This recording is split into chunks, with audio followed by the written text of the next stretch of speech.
So hello everybody and welcome here up at BSN Network. Today is when I'm recording this. It is Sunday, April 3rd. This is going to be a pre-recorded video, so this will be recorded today, April 3rd, and will be up on YouTube on tomorrow, Monday, April 4th. So when you're watching this tomorrow, this is pre-recorded, so it might sound weird. With me using today or tomorrow instead of being a Monday. Just got done watching the Lakers Nuggets game. The Lakers are terrible. I mean, the Lakers are awful, and I mean they are one of the worst teams that I've seen, or one of the worst supposed to be good teams that I've seen. I mean, we've seen some flops over the years in sports, and then there's the Los Angeles Lakers, where it's like they've been a complete train wreck. There's nothing that's gone right for that team at all, one bit, and it's been a complete train wreck for them. And LeBron was hurt today. You had Anthony Davis in, who played well. He had a good game. Russell Westbrook was good to a certain extent, but down the stretch, they cut the game to 6. And then they have they had a transition going the other way. Westbrook tries to pass it to AD, it gets blocked, it gets deflected, goes out of bounds. Then Carmelo Anthony tries to shoot a 3. It's just like their possessions down the stretches were terrible. They were missing all these shots. It's like the Lakers are in serious jeopardy. The reality is hitting that the Lakers are in serious jeopardy of missing the postseason. Like, we're not even talking play-in round. We're not talking first-round exit. We're talking a legit possibility that the Lakers, with a threesome of LeBron, Anthony Davis, and Russell Westbrook, 3 of some of the biggest names in all of basketball, not making the playoffs. So, serious issues with the Lakers. First time I watched them really for the entirety of a game in a long time. So I wanted to watch them, kind of wanted to see what they were all about. They played bad. They were not good. And kind of everything I expected. That is a basketball team that right now is overrated, a basketball team that is not living up to expectations that were put on them early in the season, and a team that's got 4 games left, 3 of the 4 on the road. 3 of those road games, 3 of the games are road games, and they're all against playoff teams. The Suns, Warriors, and they close out the season with the Nuggets, and they have the Thunder mixed in there. So, serious problems with the Lakers. But just decided to pre-record this video today, get it up tomorrow, and then the rest of the week as we get ready for a pretty good week ahead. March Madness is all set up. We got Kansas, North Carolina tomorrow night, which will be tonight. When you're watching this, it will be tonight. 9:20 p.m. Eastern on TBS. So super fired up for that game. Super pumped up. It's a battle of the 18 and a 1 seed. It's a battle of the 2 hottest teams in college basketball. I really think North Carolina is the hottest team. I think Kansas is a very good team, but I think the fact that North Carolina went from possibly being a team to having a first-round exit against Marquette to now being in the Final Four, to now being in the finals, beating Coach K. Farewell tour of Coach K obviously ends last night. Just a wild run for North Carolina, and both these teams well deserved to get here, so we'll get to that. Today there's no NBA games on. When you're watching this, Monday, there's no NBA games on. Will be a universal day off for the rest of the league. Rangers play very soon. They'll start up here on Sunday night. They'll be at home against the Flyers, but the Rangers on Monday will have a day off. Islanders just got done beating the Devils. Watch the finish of that game. Yankees will be against the Phillies. Mets will be against the Astros. Like I said, NBA has a night off, and then the rest of the NHL, there's only 4 games on. So not a whole lot on for Monday night, other than the NCAA March Madness, which is going to be the big game that's everyone's watching. So I'd rather that rather than be trying to watch all these other games, right? You just got the March Madness and some 4 other hockey games, and then obviously tonight, Sunday night, at the time I'm doing this, you got the Women's March Madness as well. South Carolina, UConn. So both Carolinas making some noise. South and North Carolina, both men's and women's teams are in the championship for their respective tournaments. Women's tonight, 8 p.m. Eastern on ESPN, and then when you're Monday will be North Carolina and Kansas. Alrighty, so with that being said, let's get to the topics for today's podcast. Going to be a quick one topic today. Going to be quick, not going to be long, going to be a short one. Going to try to keep it within 20 minutes. We're going to talk about North Carolina and Kansas. Get to the preview, recap last night's games, recap, Duke, North Carolina, and recap Kansas, Villanova, which wasn't a very good game, but there's still, a lot to talk about with Kansas and North Carolina, and a very star-studded game, and a very exciting game, a very good game to look forward to. And look, at the end, all the possibilities, all the different possibilities of different matchups and different projections and different predictions we have finally gotten here. North Carolina, Kansas, and this is where the road ends here. We'll find out who is the championship come Monday night. So we'll get to that, and then we'll finish off with the New York Sports Update. Like I said, no NBA game on Monday. None of those on. Nets, Knicks, neither of them. Knicks are in Orlando tonight against the Magic. Like I said, Rangers and Isles will both have a day off on Monday. Isles just got done beating the Devils, and the Rangers are hosting the Flyers tonight back at the Garden, looking to get a win. Looking to bounce back from that brutal shutout performance that they had against the Islanders. So we'll see what they can do. Hopefully Igor can get back on track. He's had a couple rough starts recently, hitting a little bit of a rough patch. An opportunity tonight to bounce back against a Flyers team that's terrible. One of the worst teams in hockey. Not a good team at all, and a team that we all saw them sell. They sold a lot at the deadline. They got rid of Claude Giroux, who's been with the team since the day he got drafted. So an opportunity for the Rangers to get back on track tonight. A rebuilding Flyers team, that's completely out of it. And a Rangers team that, an opportunity to get back on track from an ugly 3-0 shutout that they took the other night at the Garden on Friday night. So we'll see how all that plays out. But with that being said, this is the BSN podcast, and let's get right into it. So through all the possibilities, through all of the games, upsets, St. Peter's causing complete chaos, we have come to the conclusion that it's going to be a North Carolina versus Kansas Final Four championship matchup. Kansas over Villanova yesterday, got them in, and North Carolina beating Duke and beating Coach K is the main story. The big takeaway from yesterday was, North Carolina beating Duke.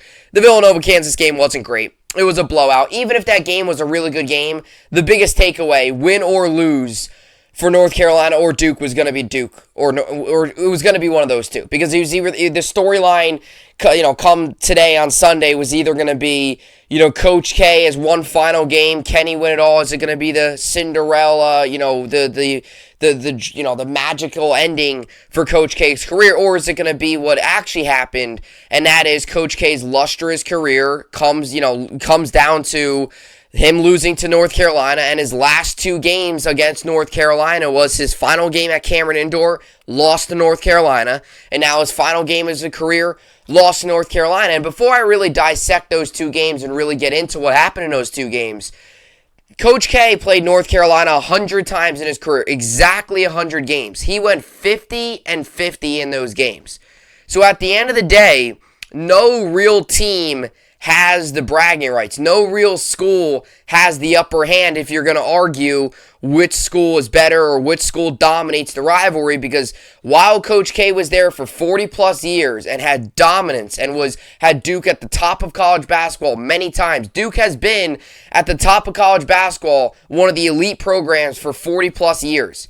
Although that's been the case, 100 games they have played against each other in the excellent and amazing, one of the best rivalries in sports, North Carolina-Duke, and 50-50 is the overall record of Coach K's career against North Carolina. It was 50-48, then they lost at Cameron Indoor and went to 50-49, and yesterday he had a chance to finish his career with a winning record over North Carolina. Obviously never happened. He is now 500 to end his career. And look, it's a great career. It's a great career for Coach K. He's going to go down as one of the all-time greats, whether you like him or not, whether you don't care, whether you're like kind of in the boat of me where, I don't love the guy. I don't hate him. I'm kind of in the boat of he's an excellent coach. He's an all-time great. Yeah, I respect him. He's a very good, he's done so well for me. He's had sustained dominance for over 4 decades. I mean, he's been dominant for 4 decades. I mean, he's coached 42 something years there. I mean, he has had sustained dominance for 4 decades. Very rarely do you see coaches do that. Even some of the best Roy Williams had great success, and he wasn't even Coach K. Coach K is going to go down in a league of his own, in a category of his own, when you talk about all-time great coaches, when you talk about all-time great people when it comes down to sports. I mean, even Bill Belichick has not had the Coach K success. I mean, Bill Belichick hasn't been in, Bill Belichick hasn't. I mean, you got to compare apples to apples, obviously. Comparing a college basketball coach to comparing an NFL coach is a little bit different, right? There's a lot more room for error in a college basketball season than there is an NFL season. There's 17 games in an NFL season. Majority of Belichick's career has been obviously 16 games until they expanded it this year. You got to compare apples to apples, but even comparing to some of the greatest coaches in all sports, Coach K is definitely up there amongst the top. So, I wanted to start off with that because, he's a great coach, and there was one of two endings. It was either going to be the ending that obviously happened, and that's North Carolina beating him and having the final bragging right, whatever you want to say it. Really neither side can say much because they're 500. North Carolina fans can say a lot right now, but when you talk about the all-time record of Coach K versus Duke, neither side really has the upper hand because it's a 500 for both teams. Both teams have won 50 and 50 in the 100 games that Coach K has been involved in as the Duke head coach in the North Carolina rivalry. And the other ending was obviously going to be the magical, finish of beating whoever. Let's say they would have won and beat Kansas, and Coach K would have had the victory parade one more time and would have went into the sunset a winner, a champion.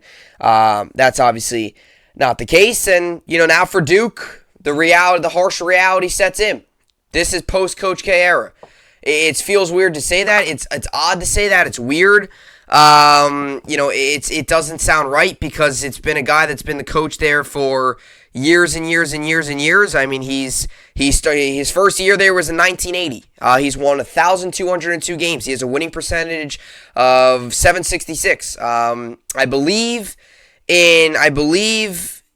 he was with Army, I believe, prior to Duke. I think he was with Army prior to Duke as, I think, the head coach, and then obviously I think he went to Duke, and as we all know, this year finished up. So 42 years with Duke, and look, he's 75. It was time for him. He's had so much dominance, and look at some of his career accolades over his career: 5-time NCAA tournament champion, 91, 92, 2001, 2010, and his most recent one coming in 2015. He's made Final Four 13 times, including 5 of those coming in the 2000s. He also had a stretch from 88 to 92 where he made it every single year. 15 ACC tournaments titles, and then he's also had 13 ACC regular season titles. One of those coming this season. 3-time Coach of the Year, 5-time ACC Coach of the Year, Basketball Hall of Fame, College Basketball Hall of Fame. I mean, just illustrious career for Coach K, and he's definitely going to go down as one of the greatest ever. Now, let's get to some of the games and really take a deep dive into that North Carolina-Duke game. Now, Villanova-Kansas was pretty bad. Kansas just blew them out of the water, 81-65.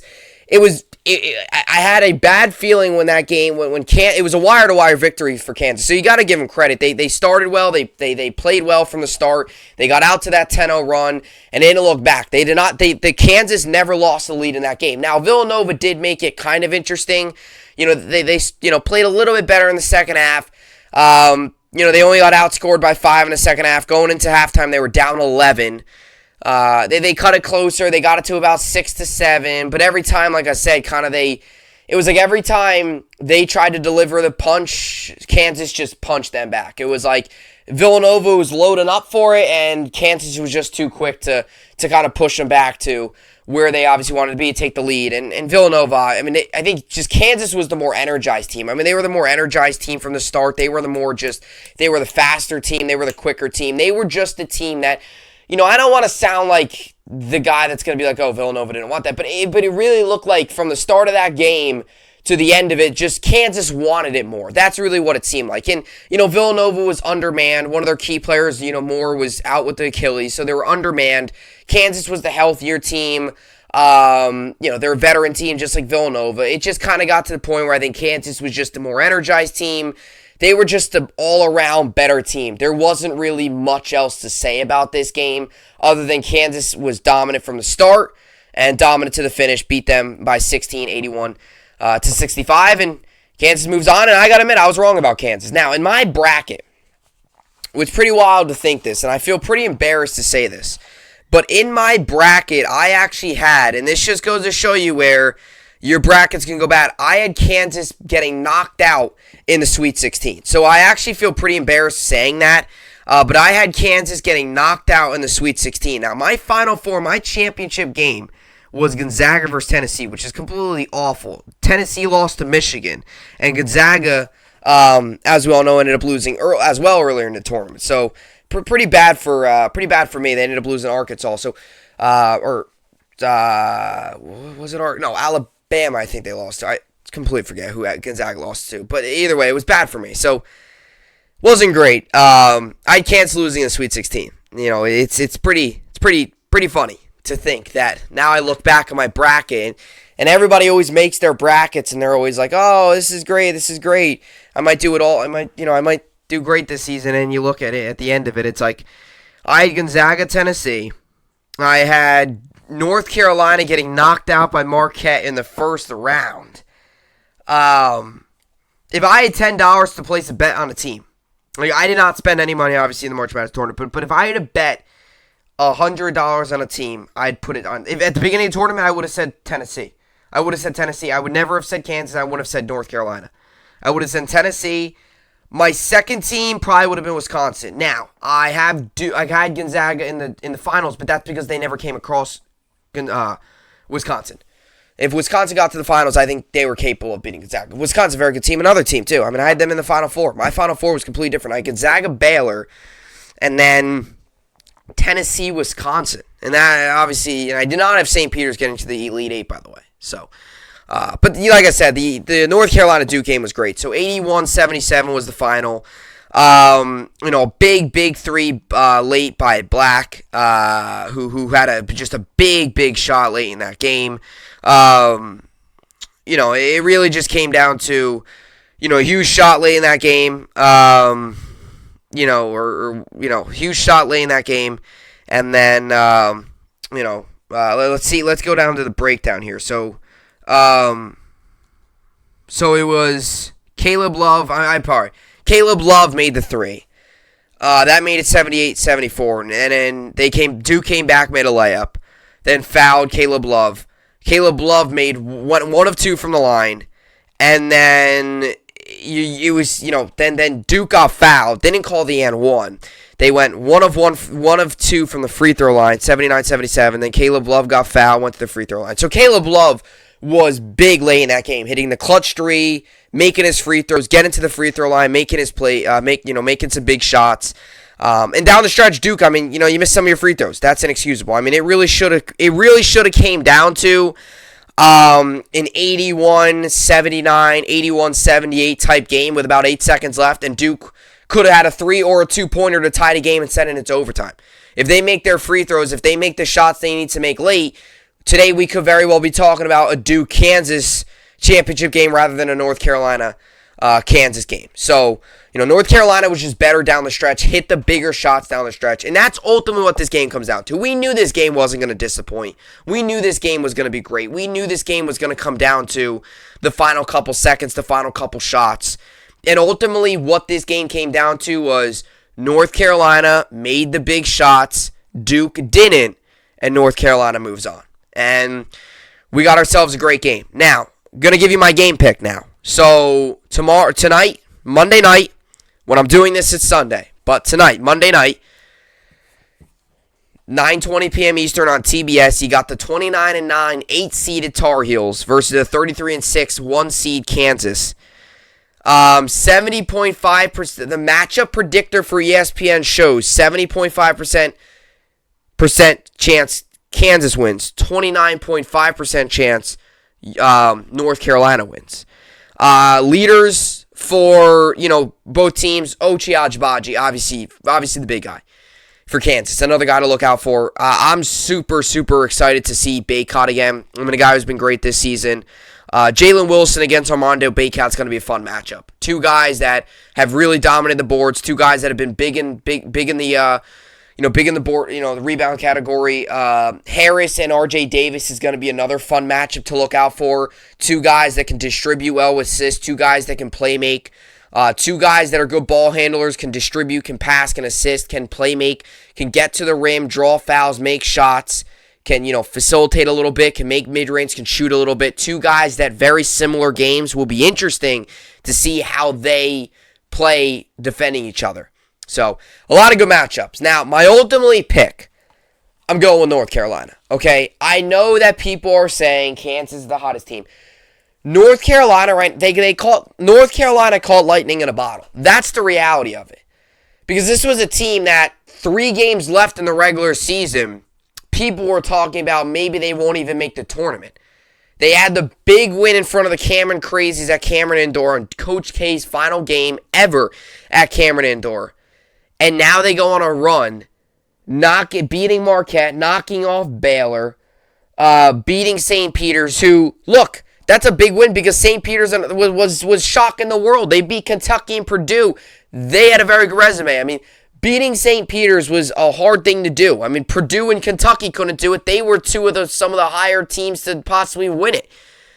Then they beat Coach K. To beat Coach K twice within a span of a month is pretty remarkable. So, they're the hottest team in college basketball. And for a team that a couple games left in the regular season, for people said they might have to win out in the ACC tournament. Some people were saying they might have to, some people were saying they might have to, make a deep run in the ACC tournament. That win at Cameron Indoor, I think, just shows you, just kind of propelled them from where they were at, and that was a borderline, March Madness team, to where they are now. That's Final Four. So I'm taking North Carolina, and I'm going to roll with North Carolina 71-67. North Carolina wins late. Armando Bacot gets a big rebound, and I'm going to say Caleb Love. Go with my man. We're going to roll with Caleb Love getting another big shot. And that is my prediction. 71-67. I got North Carolina topping Bill Self and the Kansas Jayhawks. Kansas comes into this one 4-point favorites, by the way. So something to keep your eye out for as well. And, we got ourselves a very good championship game ahead. All right, coming up next, we're going to get to the New York Sports Update and wrap up today's podcast. All right, so welcome me back here about the podcast. All right, so we're going to wrap things up today. Basketball, no games on. Night off, so we'll just have the the championship March Madness game, and 4 NHL games on. Blue Jackets, Bruins, I'll take the Bruins. Maple Leafs, Lightning, I'll take the Lightning. Blues, Coyotes, I'll take the Blues, and Flames, Kings, I'll take the Flames. And baseball, Yankees, Mets tomorrow. Yankees are against the Phillies, and Mets are against the Astros. Yankees at George M. Steinbrenner. Mets are on the road at Houston Spring Training Home. All right, and as for the, let's see here. And as for the fantasy basketball, right now I'm currently tied 1,300 to 1,300. Now my opponent, I'm currently, right now, today, Monday, when you're watching this, I got nobody going. So that's kind of the deal there. Picked up Robert Covington. He'll be playing later tonight, or it's when I'm recording this on Sunday. So that's kind of what's going on. Not much going on tomorrow in fantasy basketball at all. As not much going on tomorrow in fantasy basketball at all, as you obviously have March Madness. So and look, the Nets are, Nets clinched the play-in spot, so they'll win a play-in spot. It might have to come down to one game for the Brooklyn Nets, and it's not good. That's not what we want, but it's where we're at right now. So we'll see how all that plays out. But that will do it for today's podcast. Like I said, it was pre-recorded, so we'll be able to get one in. Obviously, this will be uploaded Monday, which is when you're watching this. Now time to hop off and go enjoy the rest of my Sunday night. And as always, hopefully you all enjoyed it. I'll see you all back here tomorrow. Hope you enjoyed it, and thanks for watching.